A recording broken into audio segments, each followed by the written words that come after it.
Election जो हैं वो वक्त पर होने चाहिए और फेयर और फ्री होने चाहिए।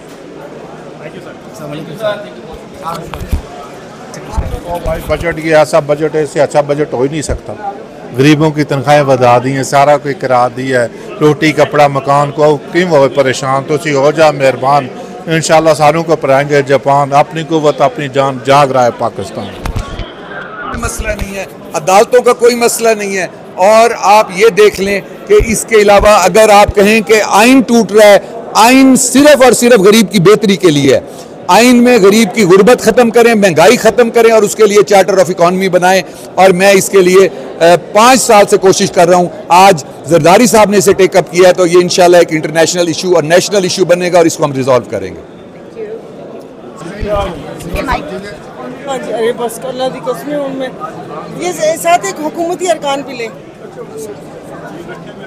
इकड़ो मिनट आओ अच्छी नहीं अरे बस कर दो, कसम से अभी कुछ बोलने का नहीं है। अच्छा, मुख्तसरन 30 सेकंड 1 मिनट के अंदर जो है, जो आपका दिल चाहे जो चुटकुला छोड़ना छोड़ो। अच्छा, बजट के ऊपर जो है वो कहा जा रहा है बड़ा आवाम दोस्त बजट है, ये हो गया वो हो गया, IMF को हमने माइनस कर दिया, उसके बावजूद बजट आ गया। क्या कहेंगी, आपको क्या लग रहा है इस बजट के हवाले से? मेरे ख्याल में सुबह किसी सहाफ़ी ने वज़ीर आज़म साहब से पूछा था तो उन्होंने कहा था दुआ करो। जब बात दुआओं पर आ जाए तो बस ठीक है। वो कहते ना कि वो हर रोज़ मुझे दुआ देता है मगर ऐन के ऊपर नुक्ता लगा देता है, तो दगा दे रहे हैं ये लोग। Thank you. और चार्टर ऑफ इकॉनमी लाया। ये आखिरी बजट था इस हुकूमत का, आप क्या समझते हैं? ये मेरा तो दुआ है कि इस हुकूमत का आखिरी बजट ना हो। जिस तरह ये रिलीफ दे रहे हैं, ये गरीबों को और रिलीफ देते रहें। और अगर कोई खिलाड़ी 37% महंगाई की वजह ये है। आप सवाल करेंगे मुझे बोलने नहीं देंगे तो फिर क्या होगा? एक सवाल का जवाब ले लें। IMF का जो लोन लिया गया, इमरान खान साहब ने 4 साल में 4 फाइनेंस मिनिस्टर बदले हैं। उसके बाद जो IMF का लोन लिया है 76% लोन 4 सालों में लिया गया है और 24% लोन 71 साल में लिया गया है। और शॉर्ट टर्म में लॉन्ग टर्म मतलब है हाई इंटरेस्ट रेट पे लोन लिया गया है। क्या उसकी सजा हमें 5 साल में हम कवर कर सकते हैं? वो खुद कहते थे 2 साल में मैं पिछली गवर्नमेंट की देनियां दे रहा हूं। अगर 1 साल में 5 साल तो देना इसको कवर करने के लिए, अगर फिर भी 1 साल में इन्होंने इतना अच्छा बजट दिया है तो मैं आपको बता दूं 2018 से पहले भी 17 में उस वक्त बाहर से अमेरिकन आ रहे थे इन्वेस्ट करने, मोटरवेज बन रही थी, लोड शेडिंग खत्म हो गई थी, CPEC शुरू हो गया था। वो यही लोग थे जो कर रहे थे।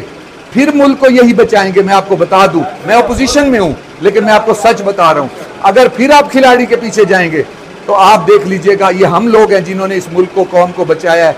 आप हमें मुनर्रिफ कहते हैं ना, आज 98% पाकिस्तान मुनर्रिफ हुआ खड़ा है। आप हमें कहते थे ना हमने इन्हें छोड़ा है। मुझे ये बताएं, हमने उस वक्त समझ लिया था अगर हम इन्हें अदम एतमाद करके ना हटवाते तो इन्होंने अपना चीफ ऑफ आर्मी स्टाफ लगा के इन्होंने एटॉमिक सासे भी रोल बैक करने थे। इन्होंने इस मुल्क को इन्होंने इसको फाइनेंस को भी ख़त्म करना था और डिफ़ॉल्ट पे ले जाना था। ये इंटरनेशनल कॉन्स्पिरेसी में थे, ये फ़ौज को दीवार से लगाना चाहते थे। मेरा एक मुतालबा है, मैं ये कहता हूँ कि अगर इन पे पाबंदी लगाई जाए, ये इंडिया के इशारे पे सब कुछ कर रहे हैं, और अगर इन पे पाबंदी नहीं लगाते फिर BJP को रजिस्टर कर लें पाकिस्तान में। अच्छा सर, ये बताइए अगले इलेक्शन में किसके टिकट पे आप अवाम में जा रहे हैं? देखिए, मैं जो है कम से कम उनकी टिकट पे नहीं लड़ूंगा जो इन इदारों के दुश्मन हैं।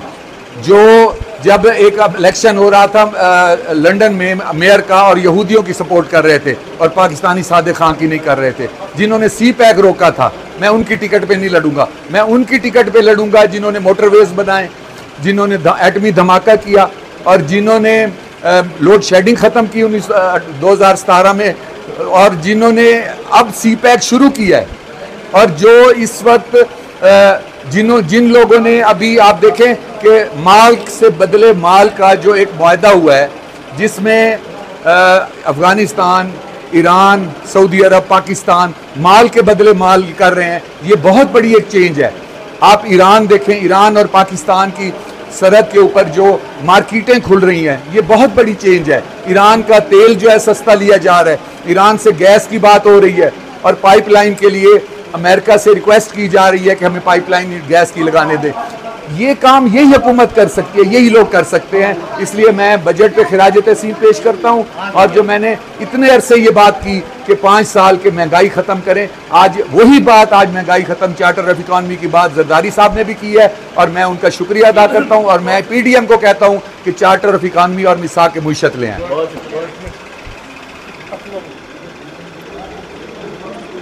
आज मैं इधर ही हूँ, मुझे कोई जल्दी नहीं। नई पार्टी बनी है इस्तेकाम पाकिस्तान, क्या देखते हैं, क्या होने जा रहा है? देखिए, मैं ये समझ रहा हूँ कि इस वक्त हमें एक ऐसी जमात की ज़रूरत है जो इस मुल्क के मसाइल को हल करे, जो इस मुल्क की फाइनेंस को समझे, जो गरीब तबके को रिलीफ दे, जैसा कि इस बजट में दिया गया है।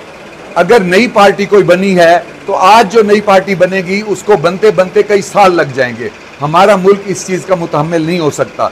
नई पार्टी बनाने वालों को मैं ये मशवरा दूंगा कि आप उस जमात के साथ आ जाएं जो जमात ने मुल्क पाकिस्तान में लोड शेडिंग ख़त्म की, जिस जमात ने CPEC शुरू करवाया, जिस जमात ने मोटरवेज बनाए, जिस जमात ने अभी जो इन्होंने ईरान, अफ़गानिस्तान और चाइना और सऊदी अरब और पाकिस्तान ने मिलकर माल के बदले माल के फ़ैसले किए हैं, और वो जमात जिन्होंने ईरान के साथ, पाकिस्तान के साथ अब ये मार्केट्स बना रहे हैं बॉर्डर्स के ऊपर, और इसके बाद तेल की कीमतें कम कर रहे हैं और गैस की कीमतें कम हो रही हैं, और ये कोशिश कर रहे हैं कि गैस की पाइपलाइन आ जाए।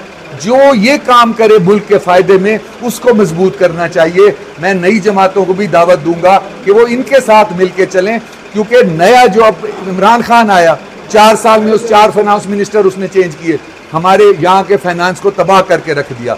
जो उसने IMF का लोन लिया, 76% उसने लोन लिया 4 साल में, 71 साल में 24% लोन लिया गया है।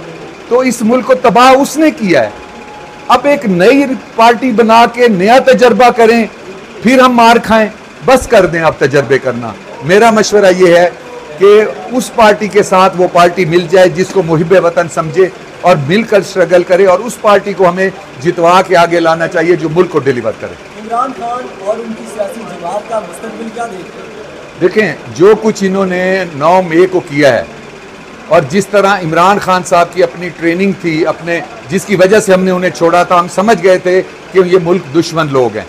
इन्होंने जिस तरह फ़ौज के मीर जाफ़िर और मीर सादिक कहा, और उसके बाद इस अवाम को इन्होंने आगे खड़ा कर दिया और अवाम को फ़ौज के ख़िलाफ़ कर दिया, तो मैं ये समझता हूँ कि यही कुछ इंडिया कर रहा है, उनकी BJP कर रही है। मेरा मुतालबा ये है कि या तो PTI पे बैन लगाएं या BJP को रजिस्टर करें पाकिस्तान में।